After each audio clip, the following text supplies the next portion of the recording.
این اولین باری بود که بی نهایت تحت تاثیر قرار گرفتم، چون وقتی در حال سجده بودم واقعا حس می کردم از همیشه به الله نزدیکترم.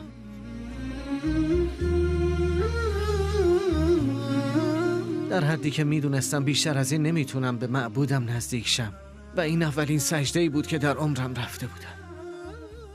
بارالله، ایشان را در زیر سایه ایمان الهیت نگاه دار و والاترین طبقات بهشت را به آنها ارزانی دار، چرا که تو با موهبت و هدایت قرآن آنها را مورد رحمت خیش قرار داده ای، همان گونه که با قرآن هدایتشان کردی.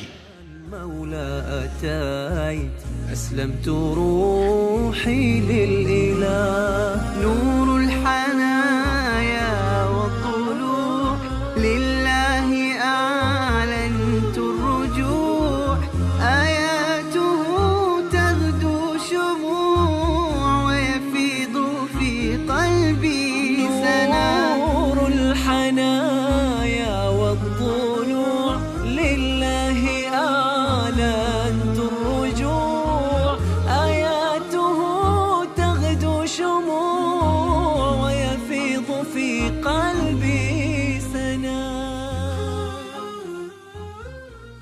من دانیل بنیچی هستم. الان 8 ساله که به اسلام روی آوردم و در انگلیس به دنیا اومدم. در حال حاضر 26 سالمه. تحصیلاتمو در شهر بث به اتمام رسوندم و به مدرسه کاتولیکا رفتم. برادر دانیل، کمی از زندگی در این شهر و محله زیبا در زمان نوجوانی و قبل از روی آوردن به اسلام واسمون بگو. 13 ساله بودم که به بث اومدم، یعنی کل دوران نوجوانیمو تو این شهر گذروندم. خوشبختانه دوستان و افرادی که دور و برمو گرفته بودن بد نبودن، آدمای خیلی خوبی بودن. تنها فکر من تو اون دوران فوتبال بازی کردن، پارک رفتن و بودن با دوستان بود. نوجوانیم بد نگذشت. دانیل قبل از اسلام یک مسیحی کاتولیک بود، اما به دینش اهمیت زیادی نمیداد. سالی 1-2 بار وقتی کریسمس یا ایده ایستر بود میرفتم کلیسا. دلیلش هم این بود که خانواده‌ام میخواستن، نه اینکه خودم به موضوع خاصی باور داشته باشم. اون موقع‌ها تو سنین نوجوانی هدفت تو زندگی چی بود؟ اگه بخوام راستشو بگم، باید بگم که وقتی نوجوان بودم هیچ هدف خاص و بزرگی نداشتم، چون تو اون سن فکر میکردم این زندگی فقط برای خوشگذرانی و لذت بردنه. دنبال هدف خاصی نبودم. دانیل از طریق همکلاسی‌های مسلمانش و دوستانی که در دانشگاه بروسل داشت چیزهایی در مورد اسلام یاد گرفت. قبل از اون هیچ اطلاعی در مورد اسلام نداشت. به دلیل رابطه نزدیک و محکمی که با دوستانش داشت تصمیم گرفت که راجع به اسلام مطالعه کنه، اما متاسفانه وقتی تحقیق در مورد اسلام رو آغاز کرد متوجه شد که حتی بیشتر دوستانش هم دین اسلامو درست نمیشناسن و به دستورالعملاش عمل نمیکنن. بعد مسجد رفتن رو شروع کردم. اولین مسجدی هم که تو عمرم رفتم همین مسجد بود. مرد مهربونی که اهل عمان بود اولین کسی بود که ملاقات کردم. حرفای قشنگی در مورد اسلام برام زد. همه با هم صحبت میکردن و میخواستن که احساس راحتی کنم. برای همین اولین تجربه مسجد اومدنم واقعا مثبت بود. همین باعث شد که تصمیم بگیرم بیشتر برم مسجد. نماز جماعت رو تماشا می کردم. هر روز با مسلمانای جدیدی آشنا می شدم و از مسجد رفتن لذت می بردم. کم کم متوجه شدم کاری که من دارم می کنم با دستورات اسلام متفاوته. اما اینم بگم که اون موقع هنوز مسلمون نشده بودم و قصد مسلمون شدنم نداشتم. فقط می خواستم دین اسلام رو بیشتر بشناسم. اما به نظرم رفتن به مسجد برای اولین بار یه قدم واقعا بزرگ بود، چون این کار تغییرات زیادی در من ایجاد کرد و خیلی جالب بود.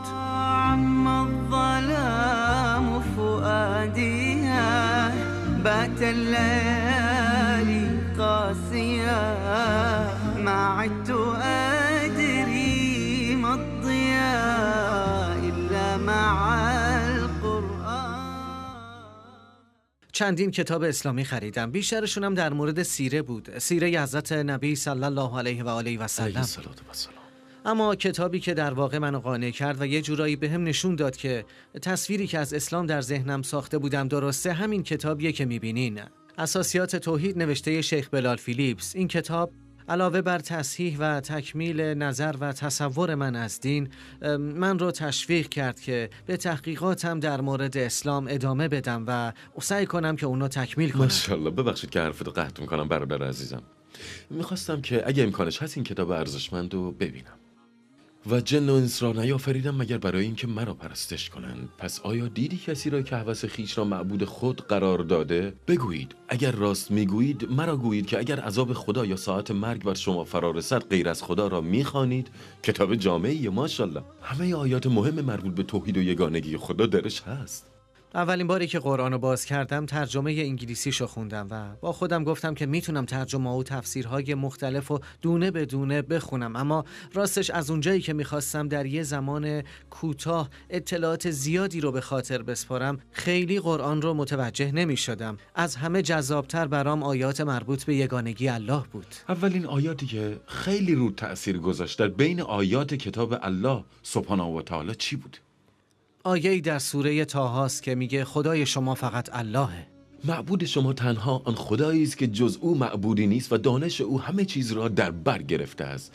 در سوره طه و قبل از این آیه خداوند داستان قوم موسی را میگه که گوساله میپرستیدن و در این آیه خداوند متعال انسانها رو از پرستیدن هر چیزی غیر از الله سبحان منع کرده.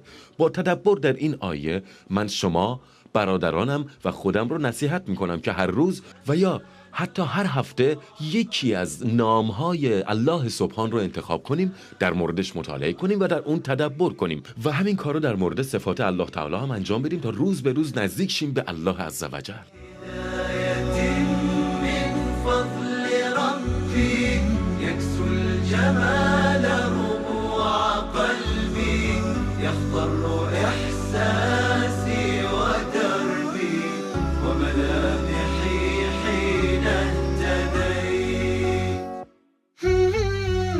نور الهداية زار صدري هو مبتدأ أنسي وعمري فعزمت للرحمن أمري وعلى خطاطها مشيت. همون موقع بود که قانع شدم تمام انتظاراتی که از یه دین داشتم در دین اسلام جمع شده و تصورات من از این دین درست بودن و دیگه تصمیم گرفتم که شهادتین رو بگم و مسلمون شم. نمیدونستم دقیقاً باید چی کار کنم و چجوری باید انجامش بدم. یه روز بعد از ظهر که تنها پای کامپیوتر نشسته بودم به این فکر افتادم که پس چرا دارم اینقدر طولش میدم؟ دلیلش چیه؟ دلیلی وجود نداشت. همه بهم میگفتن اگه واقعاً میخوای مسلمون شی وقتو تلف نکن چون نمیدونی یه ساعت دیگه ممکنه چه اتفاقی بیفته. همین شد که من شهادتین رو گفتم. برادر دنیل کجا و دقیقاً کی شهادتین رو گفتی؟ میخوام با جزئیات برام تعریف کنی. بهم بگو کجا بودی، چطور بود و دقیقاً چه احساسی در اون لحظه داشتی؟ اولین باری که این کلمات رو گفتم تو خونه خودم تنها بودم، اما اونقدر روم تأثیر نذاشت. میدونستم که شهادت دادم و بهشم ایمان دارم، اما اونقدری که باید احساس تغییر نمی کردم. نه به اندازه اولین باری که نماز خوندم. اولین نماز همینجا و تو همین مسجد و اون گوشه بود. وقتی که به سجده رفتم اولین باری بود که بی نهایت تحت تاثیر قرار گرفتم، چون در حال سجده واقعا حس می کردم از همیشه به الله نزدیکترم.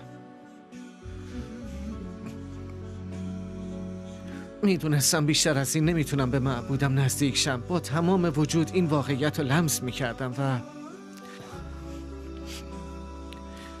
اولین سجده عمرم بود و دیگه شهادت فقط چند کلمه برام نبود. لما اشتكى جوف الظما لما بكى جفني دما والدرب خاف جهنما لجأت للقرآن يا روضة نحيا بها يا منهجا لأولي النهى يا غيمة نرنو لها وسماؤها القرآن.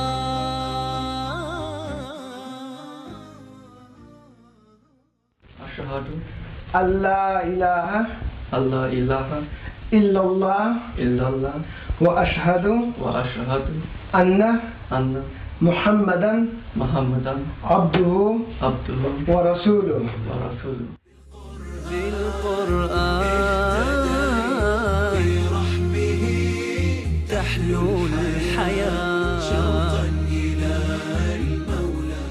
برنامه هدایت یافتگان با قرآن همراه ما باشید.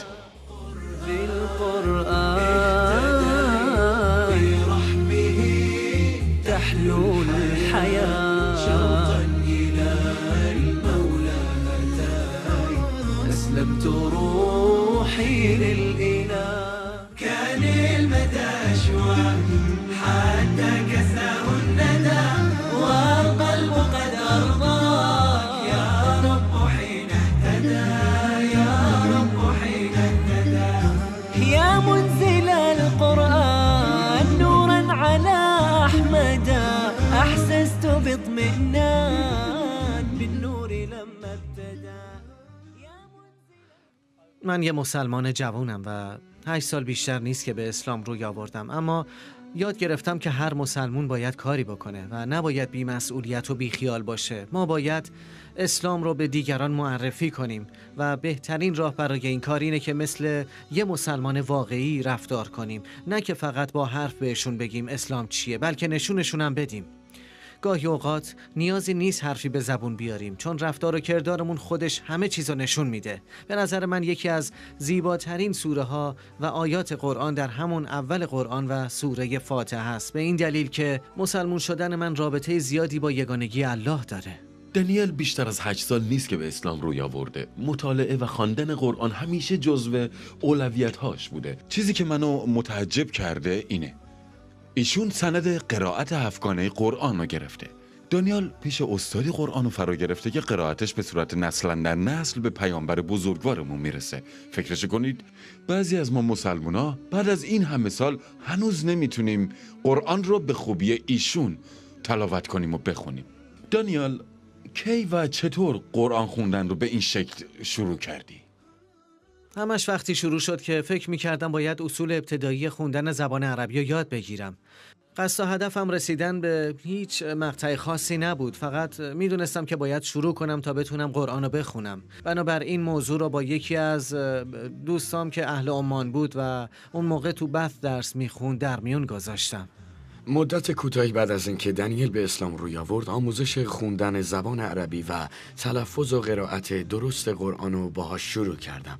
وقتی که تصمیم گرفتیم این کار رو شروع کنیم، علاقه رو درونش می‌دیدم و مهمتر از اون پشتکار و استقامت خاصی که برای یاد گرفتن داشت.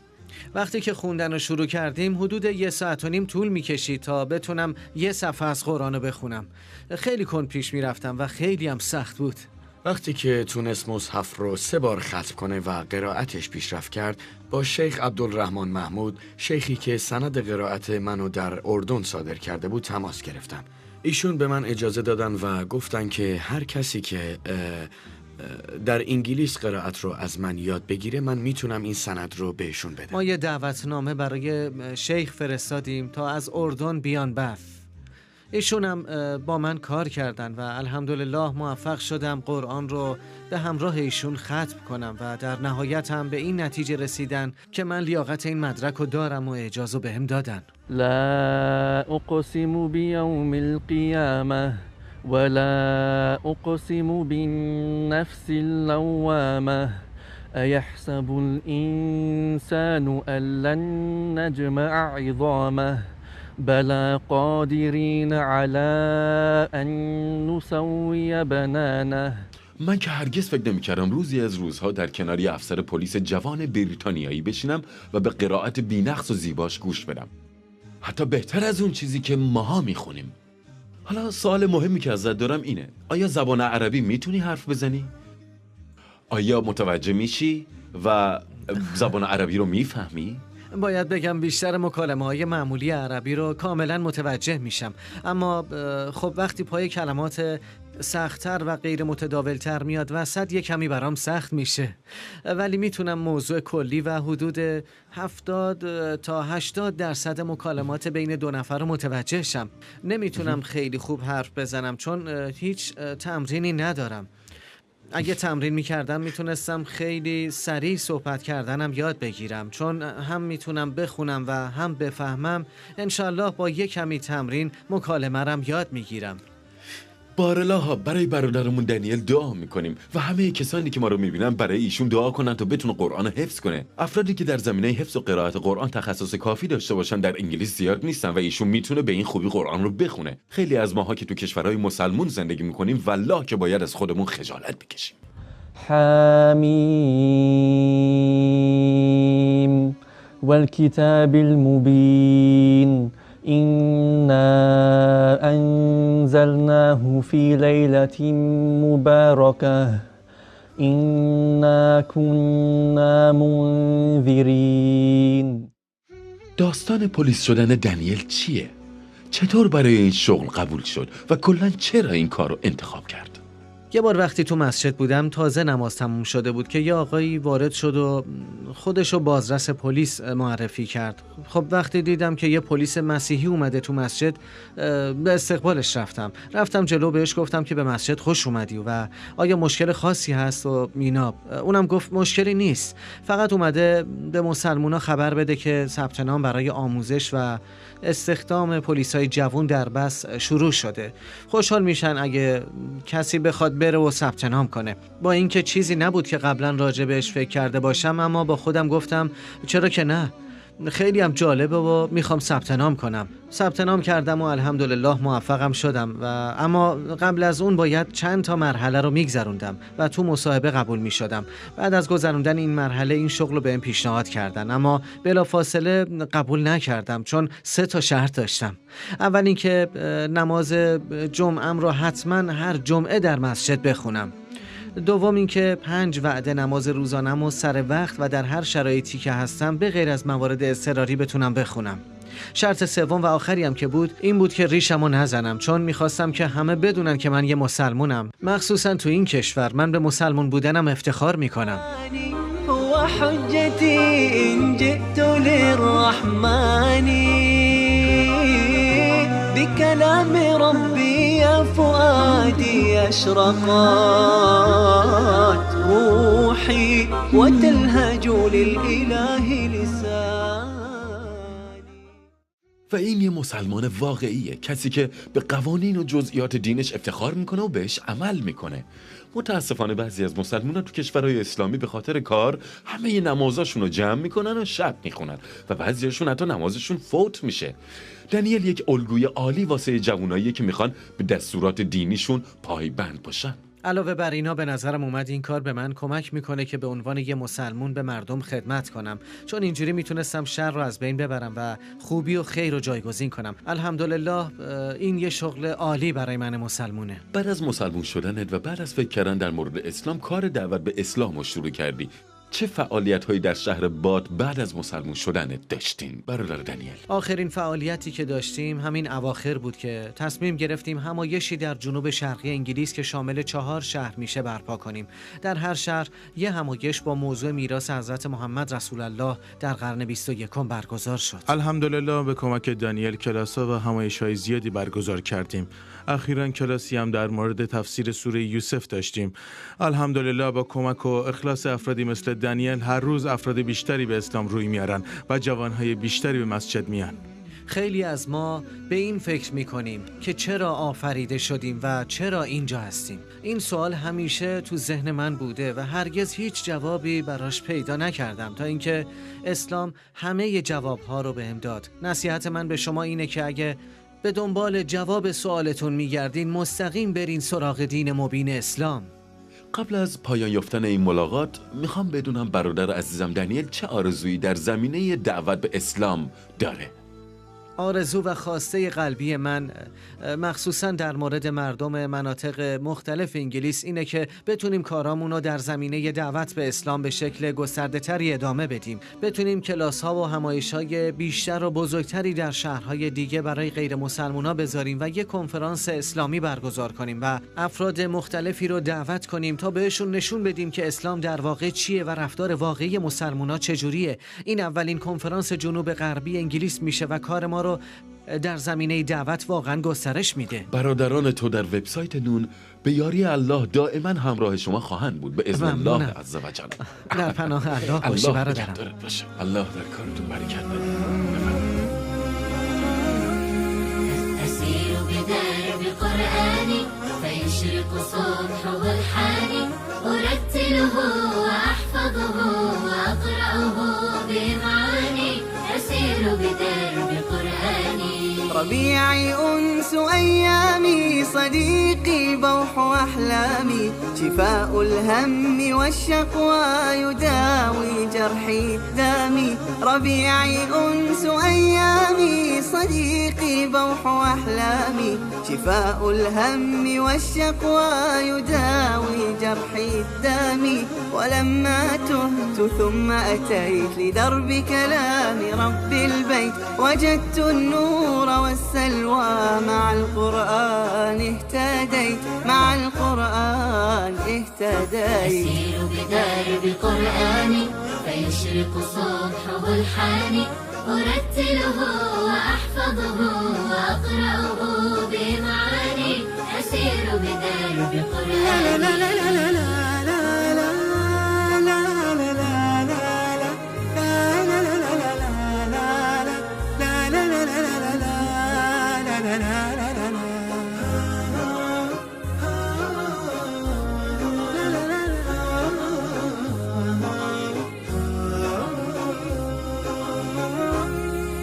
جنى وشذا وأوراق لروض الجنة ساقوا أخي إما مررت بها فثم النفع رقراق جنى وشذا وأوراق لروض الجنة ساقوا أخي إما مررت بها فثم النفع رقراق ولما تهت ثم أتيت لدرب كلام رب البيت وجدت النور والسلوى مع القرآن اهتديت مع القرآن اهتديت